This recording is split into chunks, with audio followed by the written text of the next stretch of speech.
आज इस मामले में कोई पेशरफ्त नहीं हुई और अदालत ने इस मामले को कल तक के लिए टाल दिया है। बॉम्बे हाईकोर्ट ने इस मामले की अगली सुनवाई को कल 11 बजे तक टाला है। आज आला सतही कमेटी ने बेस्ट बॉम्बे हाईकोर्ट में लिफाफा बंद रिपोर्ट पेश की है।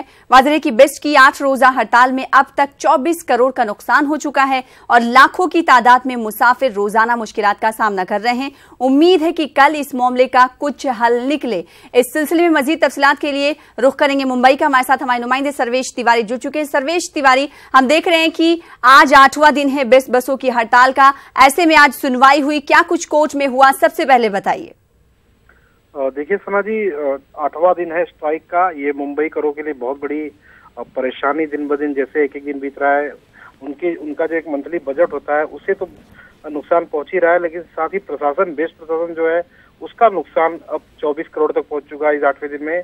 और आज कोर्ट में, मुंबई हाई कोर्ट ने इस मामले में ज्यादा बहसबाजी तो नहीं हुई, लेकिन कोर्ट ने यूनियन को कहा है, जो इसको रिप्रेजेंट कर रहे हैं हड़ताल को, कि आप अपनी मांगों को एक एक करके रखें और सबसे पहले निश्चय करें कि किस मुद्दे पर आप सबसे पहले चर्चा करना चाहते हैं, ताकि कोर्ट एक उचित फैसला ले सके। फिलहाल कोई ज्यादा इसमें बहसबाजी नहीं हुई और कोर्ट ने कल की तारीख मुकर्रर की है। कल 11 बजे दोबारा इस मामले में सुनवाई होगी। लेकिन जिस तरह से 3 सदस्यों की हाई पावर कमेटी नियुक्त की गई थी, कमेटी इस पर पूरी तरह से अपनी रिपोर्ट लेकर पॉजिटिव दिख रही है। लेकिन पिछले 1.5-2 सालों से जो पूरा मसला अटका हुआ है कि तमाम जो भी यूनियन के कर्मचारी हैं, चाहे वो क्लर्क हो, चाहे कंडक्टर हो, चाहे ड्राइवर हैं, उनका जो एक विलीनीकरण का जो एक प्रस्ताव अटका हुआ है, ताकि उनकी भी गिनती, जो उनकी भी काउंटिंग है, मुंबई महानगर पालिका के स्तर पर हो सके, समान रूप से उन्हें भी देखा जाए। एक सैलरी स्ट्रक्चर से लेके, बोनस स्ट्रक्चर से लेके, उनका भी लेवल एक समान रूप से बने। वो सर्वेश, जिस तरीके से हम जानते हैं कि 112 साल में 112 साल का जो तारीख है, उसका इतिहास है, ऐसा पहली बार हुआ है कि 8 दिन हो गए हैं ये हड़ताल बेस्ट यूनियन की जानिब से की जा रही है। ऐसे में मांगों की तरफ अगर ध्यान दे तो क्या कुछ मुतालबात और मांगे हैं जिन्हें ये सामने रखकर यह एहतजाज कर रहे हैं, हड़ताल कर रहे हैं? देखिए सना जी, आपने बहुत सही बात कही कि अब तक के इतिहास में मुंबई शहर में बेस्ट प्रशासन की, बेस्ट बसों की इतनी बड़ी हड़ताल कभी नहीं हुई थी। और इसका सबसे बड़ा खामियाजा जो है उन यात्रियों को भुगतना पड़ रहा है जो सफर करते हैं बेस्ट की बसों से, इसी से आना जाना पसंद करते हैं, क्योंकि काफी सस्ता पड़ता है। अब रही मांगों की बात, तो इन मांगों में इनकी एक तो इनकी जो एम्प्लॉयमेंट जो जिसके कर्मचारी हैं, ये बेस्ट मुंबई महानगर पालिका बेस्ट प्रशासन को हैंडल जरूर करती है, लेकिन इनकी जो कर्मचारी की जो गिनती होती है वो मुंबई महानगर पालिका के अंतर्गत नहीं होती है। तो सबसे पहले कि जब विलीनीकरण होता है उसमें समान रूप से देखा जाए। दूसरी, वेतन श्रेणी काफी कम है इनकी, बार बार ये मांग करते रहे हैं। इससे पहले भी हड़ताल, लेकिन एक आध 2 दिन के बाद हड़ताल टूट जाती थी। उसी श्रेणी में बोनस का भी मसला हुआ है। तो इसी तरह की इनकी मांगे हैं अलग अलग, लेकिन प्रशासन का जो रवैया रहा है मुंबई महानगर पालिका का, चाहे कमिश्नर लेवल से हो, चाहे स्टैंडिंग कमेटी के लेवल से हो, चर्चाएं जरूर होती है मीटिंग में, लेकिन हल कुछ नहीं निकलता है। आश्वासन दिया जाता है कि इन मांगों पर हम पॉजिटिव हैं, लेकिन निकाल नहीं निकला था। और इस बार जो शशांक राव जो इस पूरे यूनियन को रिप्रेजेंट कर रहे हैं, उस यूनियन का जो काफी कड़ा रुख दिखा और मामला अब यहाँ तक पहुंचा कि हड़ताल के 8 दिन बीत चुके हैं।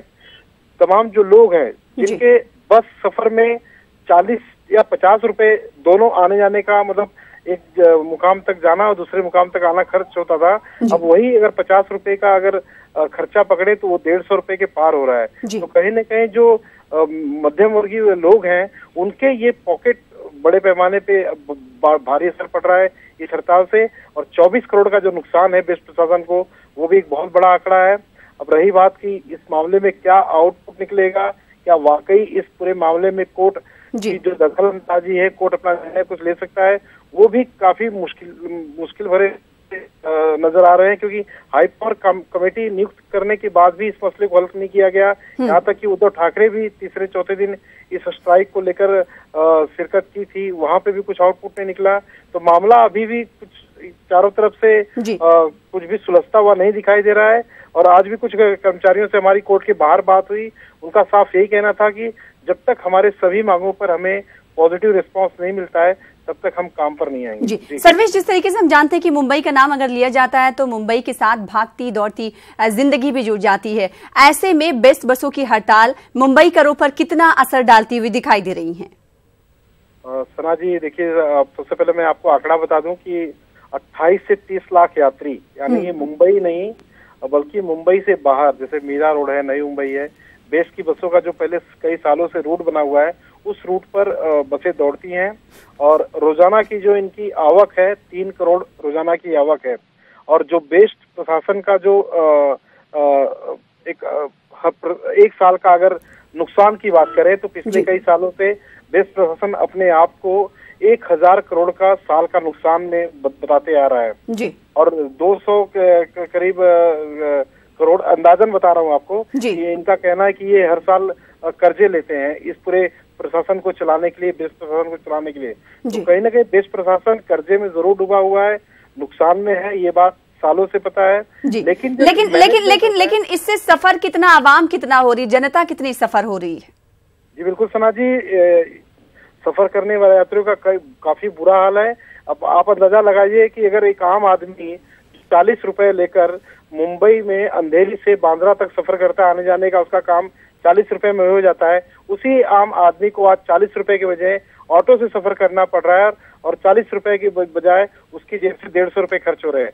तो जाहिर सी बात है कि अगर एक आदमी का 150 रुपया प्रतिदिन का खर्चा हो रहा है तो ऐसे सैकड़ों, अगर 28 लाख यात्रियों की जाहिर सी बात तो कितना बजट भारी पड़ेगा उन यात्रियों में। जाहिर सी बात है मुंबई के लोग और आसपास के लोग इससे जाहिर सी बात है ज्यादा परेशान नजर आ रहे होंगे और आपकी रोजाना इनसे बात भी हो रही होगी जो सफर करते हैं, बेस्ट बसों का जो सहारा लेते थे अपने रोजाना के मामूल में। क्या लगता है कल जो सुनवाई होने वाली है, कल 11 बजे तक की सुनवाई टाली गई है, मुलतवी की गई है, ऐसे में क्या लगता है सर्वेश, ये उम्मीद लगाई जाए कि कल कोई ना कोई हल जरूर निकल आएगा?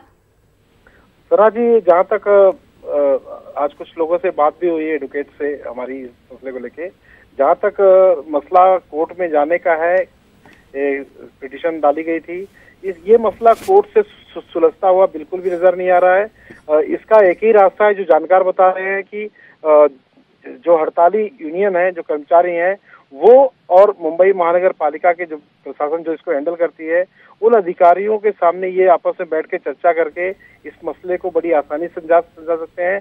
अगर तुरंत कोई प्रस्ताव मान्य नहीं किया जाता तो उसकी लिमिटेशन तय की जा सकती है कि भाई 2 महीने बाद, 3 महीने बाद आपकी ये मांगे हम पूरी करेंगे, 6 महीने बाद हम ये तीसरी मांग पूरी करेंगे, 1 साल बाद ये चौथी मांग। अगर इस तरह का भी एक दायरा, एक त्रिकोण बनता है तो कहीं ना कहीं ये हड़ताल चल सकती है।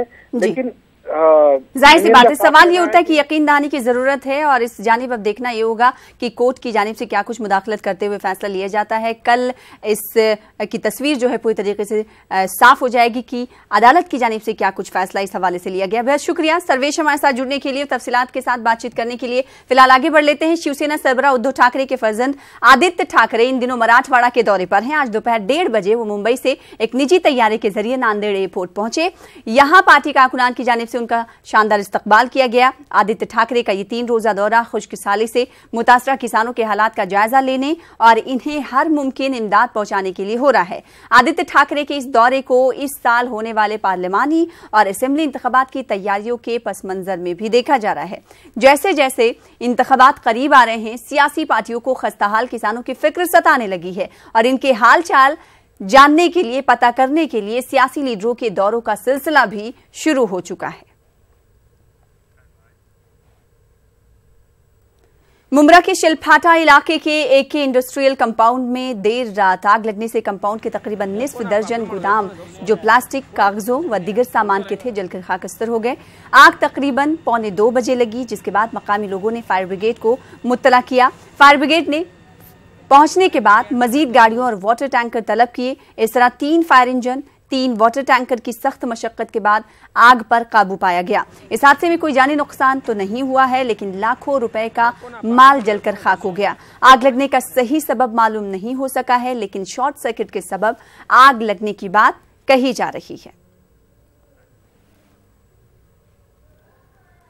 हर साल की तरह इस साल भी रहमानी 30 की जानिब से मुल्क भर में 10वीं जमात के तलबा तालिबात के लिए इम्तहान मुनक्किद किया गया। अमरावती में भी अखिल महाराष्ट्र उर्दू शिक्षक संगठना के जेर एहतमाम ये इम्तहान लिया गया। सैफी उर्दू स्कूल में मुनक्किदा इस इम्तहान में अमरावती जिले के तकरीबन 400 से जायद तलबा तालिबात ने हिस्सा लिया। वाज़ेह कि रहमानी 30 की जानिब से लिए जाने वाले इस इम्तहान में कामयाब तलबा को रहमानी 30 की जानिब से 2 साल नीट CS की मुफ्त कोचिंग दी जाती है, साथ ही स्कॉलरशिप भी दी जाती है। आपको बता दें कि रहमानी 30 मरकजी सतह की एक तंजीम है जो मुस्लिम तलबा को तालीमी मैदान में आगे लाने के लिए सरगर्म है। वो बच्चे बड़े खुश खुर्रम नज़र आए, जिन्हें इस बात का एहसास हुआ कि रहमानी 30 इस बात की ज़रूरत महसूस कर रहा है कि हमारे कौम के नौनिहाल जो है तरक्की की मंजिलों तक आगे पहुँचे। ये तकरीबन 5 सालों से ये सिलसिला चलता आ रहा है। अमरावती शहर की तमाम उर्दू स्कूलों के 10वीं क्लास के वो बच्चे जो अगली मंजिलों में कामयाबी हासिल करना चाहते हैं और अपने मुस्तकबिल को रोशन बनाना चाहते हैं, वो बच्चे इस रहमानी 30 को टेस्ट को देते हैं। हमारे मुस्तकबिल को सुधारने की, हमारे मुस्तकबिल में हमें जो कुछ करना है, इससे हमें बहुत ज़्यादा मदद मिली है और इसके ज़रिए जो तलबा के अंदर जो हुनर है उससे वो बाहर आता है और इसकी मदद से हम जो भी हमें फील्ड में जाना है उसे हमें बहुत मदद मिलती है। इन 2 सालों में हमारा फ्यूचर बहुत ही अच्छी तरीके से नांदेड़ में राशन दुकानों से अनाज की तकसीम में की जा रही धांधलियों के खिलाफ समाजी कारकुन मोहम्मद रफीक ने भूख हड़ताल शुरू की है। 3 जनवरी से इनकी ये भूख हड़ताल जारी है। मोहम्मद रफीक की हिमायत में अब मिल्ली और सियासी जमातें भी आगे आ रही हैं। इसी सिलसिले में समाजवादी पार्टी के मकामी जिम्मेदारान ने मोहम्मद रफीक से मुलाकात की और उनकी एहतजाजी तहरीक के मुकम्मल हिमायत का भी ऐलान किया। इस दौरान समाजवादी पार्टी के वफ्द ने जिला सप्लाई ऑफिसर से भी मुलाकात की और इन्हें एक मेमोरेंडम के जरिए मुतालबा किया। आज जो कलेक्टर ऑफिस के ऊपर मोहम्मद रफ़ीक उर्फ मुश्शू भाई यहाँ पर पिछले 3 तारीख से यहाँ पर उपोषण पर बैठे हैं। राशन के दुकानों के ऊपर जो भ्रष्टाचार हो रहा है, जिसके ऊपर मुश्शू भाई ने आवाज़ उठाई और समाजवादी पार्टी इसका समर्थन करती है और जो गरीब लोगों को, जो राशन के दुकान वाले जो भ्रष्टाचार कर रहे हैं, इसके विरोध में इन्होंने आवाज़ उठाई। मैं इनका शुक्रिया अदा करता हूं। और जो गरीब आवाम के बारे में जिसने सोचा है, समाजवादी उन लोगों के साथ में है और जिन राशन के दुकानों के ऊपर लाभार्थियों की यादी लगाई जाए, मैं कलेक्टर साहब से ये निवेदन करता हूँ और वहाँ पर हर लाभार्थी की वहाँ पर एक लिस्ट लगाई जाए और राशन की दुकान वाले जिस जगह के ऊपर राशन लेने के बाद एक पावती दिए जाए जिनके ऊपर जिसको बिल के प्रमाण। जमात इस्लामी हिंद हल्के महाराष्ट्र की जानिब से औरंगाबाद शहर के मुजफ्फराबाद इलाके नारे गांव में बच्चों और खवातीन के लिए फ्री मेडिकल कैंप मुनक्किद किया गया। इस कैंप में शहर के नामवर डॉक्टरों ने शिरकत की और सैकड़ों बच्चों और खवातीन का तिब्बी मुआयना करके इन्हें अद्वियात तकसीम की गई। इस कैंप से तकरीबन 500 से ज्यादा अफराद ने इस्तिफादा किया। सुबह 10 बजे से शाम 4 बजे तक चले इस कैंप में खवातीन का इज़्दिहाम देखने को मिला।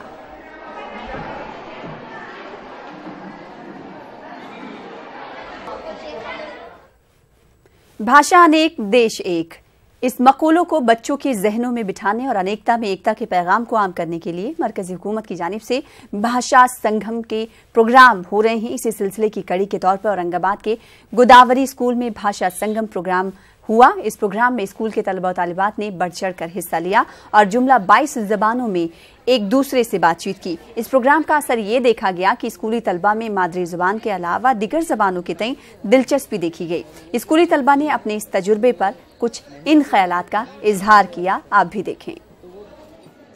भाषा संगम का प्रोग्राम हुआ था, उसमें हमने कश्मीर का रोल लिया था और वो भाषा 22 से ज़्यादा होती है भारत में और उसमें हमने जो कश्मीर का रोल निभाया था तो उसमें हमने बहुत से अच्छे से डायलॉग बोले थे। ये एक्सपीरियंस हमारे लिए बहुत ही अच्छा रहा और बहुत सारी भाषाओं का ज्ञान मुझे अभी यहाँ पे हुआ है और उन भाषाओं में बहुत रुचि भी पैदा हुई है। और मेरी भाषा तमिल थी, तो तमिल में मैंने पूछा था उंगल पेरा एन्न पेरा साक्षी निंगल एप्पड़ी इरुक्किरीगल नान नड्रांगा इरुक्किरी। हमने उर्दू इस भाषा का रोल किया है। हमारे कॉस्ट्यूम का एक उर्दू का लड़का था, उनसे हमने कहा आदाब, उन्होंने हमसे कहा आपका नाम क्या है, हमने कहा हमारा नाम यूनुस है। हमने उनसे पूछा आपका नाम क्या है, उन्होंने कहा उनका नाम सरफराज है। फिर हमने पूछा आप कैसे हो, उन्होंने कहा हम खैरियत से। फिर उन्होंने हमसे पूछा आप कैसे हो, हम खैरियत से। सरकार का जो भाषा संगम का प्रोग्राम है वो सभी भारत में अभी आयोजित किया गया है। तो हमारे गोदावरी पब्लिक स्कूल में भाषा संगम का प्रोग्राम आयोजित किया गया था। उसमें बच्चों ने 22 हमारे जो भाषाएं हैं जो मान्यता प्राप्त भाषाएं हैं उनके वो प्रोग्राम में दिखाए गए, उनके ड्रेसिंग बच्चों ने पहने और वो अलग अलग भाषा में। ख्वाजा सराओं को लेकर मरकजी हुकूमत के नए बिल को लेकर अकोला में किन्नर समाज ने नाराजगी जाहिर की। किन्नर समाज के मुताबिक नए बिल से बरसों से चली आ रही गुरु चेली की रिवायत खत्म हो जाएगी, साथ ही किन्नरों को माशरे में मिलने वाला माल धन भी खत्म हो जाएगा। इस सिलसिले में 20 जनवरी को दिल्ली में एक एहतजाजी रैली का भी इनेकाद किया जाएगा। तेरा खेल हेलो, हमारी जो सदियों से परंपरा चली आ रही है नेक लेने की, बधाई लेने की, इस बिल को उन्होंने भिक्षा में डाला गया है। तो हमारी मांग ये है कि इस बिल को भिक्षा में ना डाला जाए और मेरी इंडिया के अंदर जितने किन्नर, ट्रांसजेंडर, गे, लेस्बियन सब लोगों से हाथ जोड़ के विनती है कि सभी लोग जंतर मंतर मैदान में 20 तारीख को आइए और इस बिल का विरोध किया जाए। राजीव गांधी यूनिवर्सिटी के वाइस चांसलर डॉक्टर सच्चिदानंद ने इन ख्यालात का इजहार किया। आप देखें रिपोर्ट और मुझे दें इजाजत। आदाब। बेंगलुरु के नेशनल इंस्टीट्यूट ऑफ यूनानी मेडिसिन में यूनानी डॉक्टरों के लिए 2 रोजा इजलास मुनाकिद किया गया। इस इजलास में यूनानी अद्वियात के मेयार और असरात का जायजा लिया जा रहा है। Rajiv Gandhi university of health science के vice chancellor doctor Suchid Anand ने इस इजलास का इफ्तिताह किया। डॉक्टर सुचीद आनंद ने कहा कि मुल्क की तमाम रियासतों में कर्नाटक में तिब्बे यूनानी की तालीम का निज़ाम बेहतर है। यहाँ यूनानी कोर्सों में दाखिलों के लिए काफी मांग है। इस मांग को देखते हुए बेंगलुरु के नेशनल इंस्टीट्यूट ऑफ यूनानी मेडिसिन में ग्रेजुएशन कोर्स भी शुरू करने की जरूरत है। Getting a lot of fillip today, and in fact Karnataka is the foremost in the entire country to have more number of colleges, and we have a National Institute of Unani Medicine here, and the demand for joining these courses is quite high, and I'm also requesting the institute to start undergraduate program also. No, they have postgraduate program here. They should start undergraduate program, so that way the number of patients who come here also is increasing day by day. I think they have around 450 to 500 outpatients every day. यूनानी दवाइयों के मुज़र असरात पर नजर रखने के लिए बेंगलुरु में तिब्बे यूनानी फार्माको विजिलेंस सेंटर कायम किया गया है। सेंटर के जिम्मेदारों ने कहा कि न सिर्फ डॉक्टर बल्कि आम लोग भी दवाइयों में मौजूद खामियों, बाज दवाइयों से होने वाले मुज़र असरात के मुतालिक सेंटर से रुजू होकर शिकायत कर सकते हैं।